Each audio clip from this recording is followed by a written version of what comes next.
What is up, guys? Apoc here, back with a new video covering a lot of new season 12 changes coming. Now obviously we had a trailer for season 12 yesterday.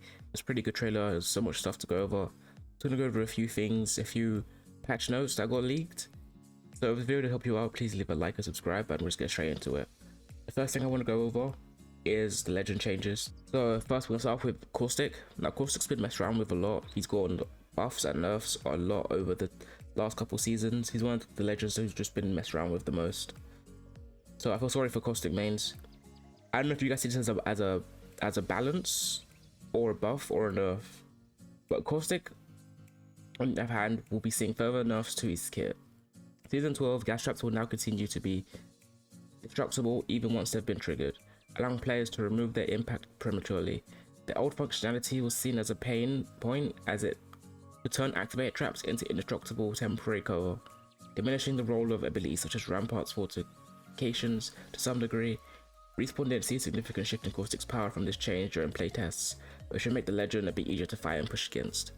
Now, it's good and bad. Now, I feel like it's bad. Because Caustic mains, you know, they've been messed around with a lot. They just want a legend that's like secured, stable, without having changes every other season. So it's like a nerf, right? People that play Caustic, it's not the best. But for the majority of people, it's going to be considered a buff because it's going to be so much easier to push buildings with Caustics in because you can destroy them. I do agree, it does make it more fair. Because like with Watson trap, you can destroy it. And if you get zapped by it, you can still destroy it. With ramparts, you know, you can destroy the fortifications. With Caustic traps, you can destroy them, but if it goes off, you just can't destroy them, which is a little bit unfair if you really think about it. So I do understand the change that they've made. I'm just hoping it comes out more balanced and not more like a just crazy nerf and Caustic ain't gonna be played anymore, you know. Because last time he got nerfed, no one played him for that season. So I'm just hoping that it's, you know, all round a bit more balanced. And yeah, we'll see how that, you know, what it's like to play as him in season 12 when it comes out. Now onto the next legend. Now you guys know I've been maining Crypto this last season. I've been loving him, and his heirlooms should be coming out this season shortly. So we've been waiting for a Crypto rework, and we finally got one. It's not much. I wish they would add more, but we'll see.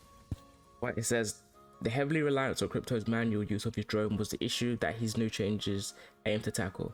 While drawing the maximum utility from hack will still require Crypto himself to take the controls, players now have access to a throwable deployment mode.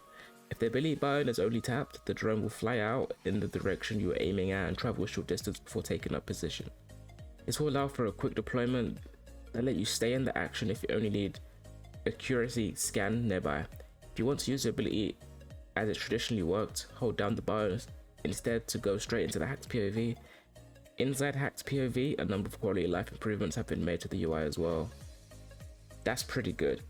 The thing is that I'm not happy about is we've been asking for this change for so long.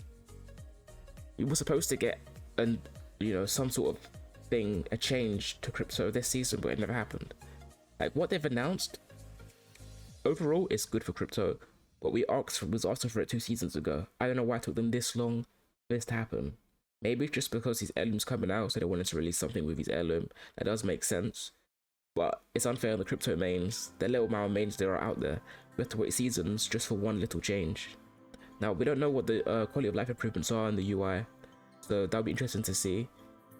But it's kind of good and bad, because I feel like it's not enough, but then again, maybe it is enough. We won't see until we've played him.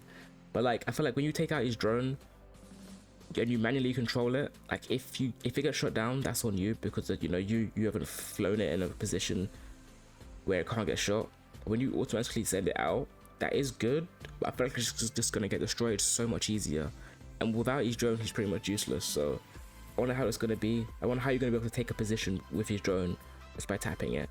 Like it might go scout an area, but how is it gonna post up in a certain spot? It's not too easy to get destroyed.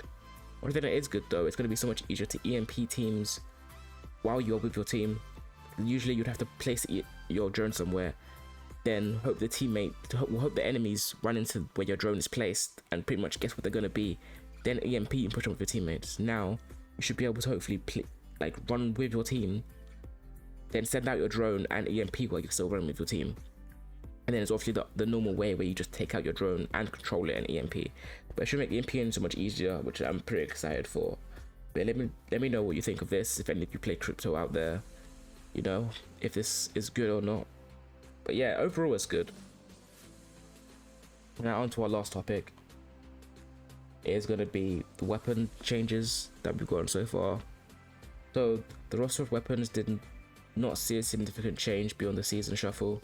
Different guns between the care package, crafting bench and ground loot.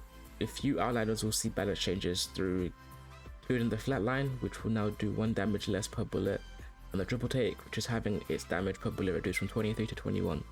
The Bolt SMG will also see a round of buffs, doing an extra 2 damage per bullet and having 2 additional rounds in the magazine, as it moves out of the ground loot and into the care package next season.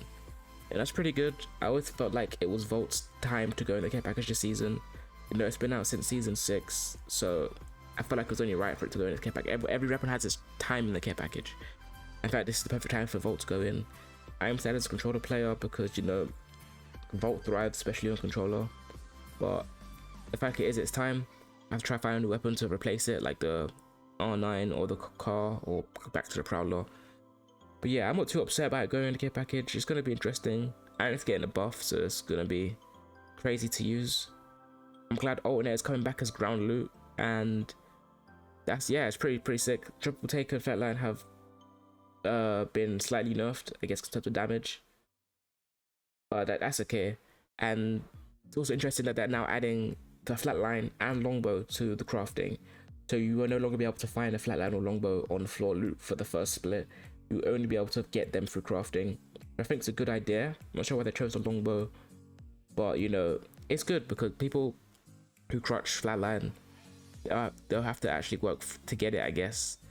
But at the same time, if you're a flatline player, it's also kind of easier because you know every game, oh, if I want a flatline, I know I can get flatline every game. I don't have to rely on killing a team or RNG finding it for me. I know I can 100% get flatline every single game by crafting, which is good. But at the same time, you know, you probably won't be able to get it straight away off drop because it's like, say if you don't land next to a crafting, or you don't have enough crafting materials, you won't be able to get it. So I think it's a decent change. I'm excited to see what's going to be, what weapons are going to be in the next split after that. You know, they're trying something new with the crafting. I like that. I always like how they're implementing new stuff with crafting. So I'm interested to see that. And yeah, the longbow is also in the crafting now. So, you know, if you want to snipe, you constantly have a decent sniper to get. You know, because I'd rather longbow than Sentinel. And child rifle is just too OP and annoying. So yeah, that's pretty much it for this season. Obviously there's so much more stuff to cover, like Mad Maggie's abilities and the new control LTM. That's going to be all for this video. If you did like the video and it helped you with a lot of information, please leave a like, and I'll see you guys in the next one. Peace.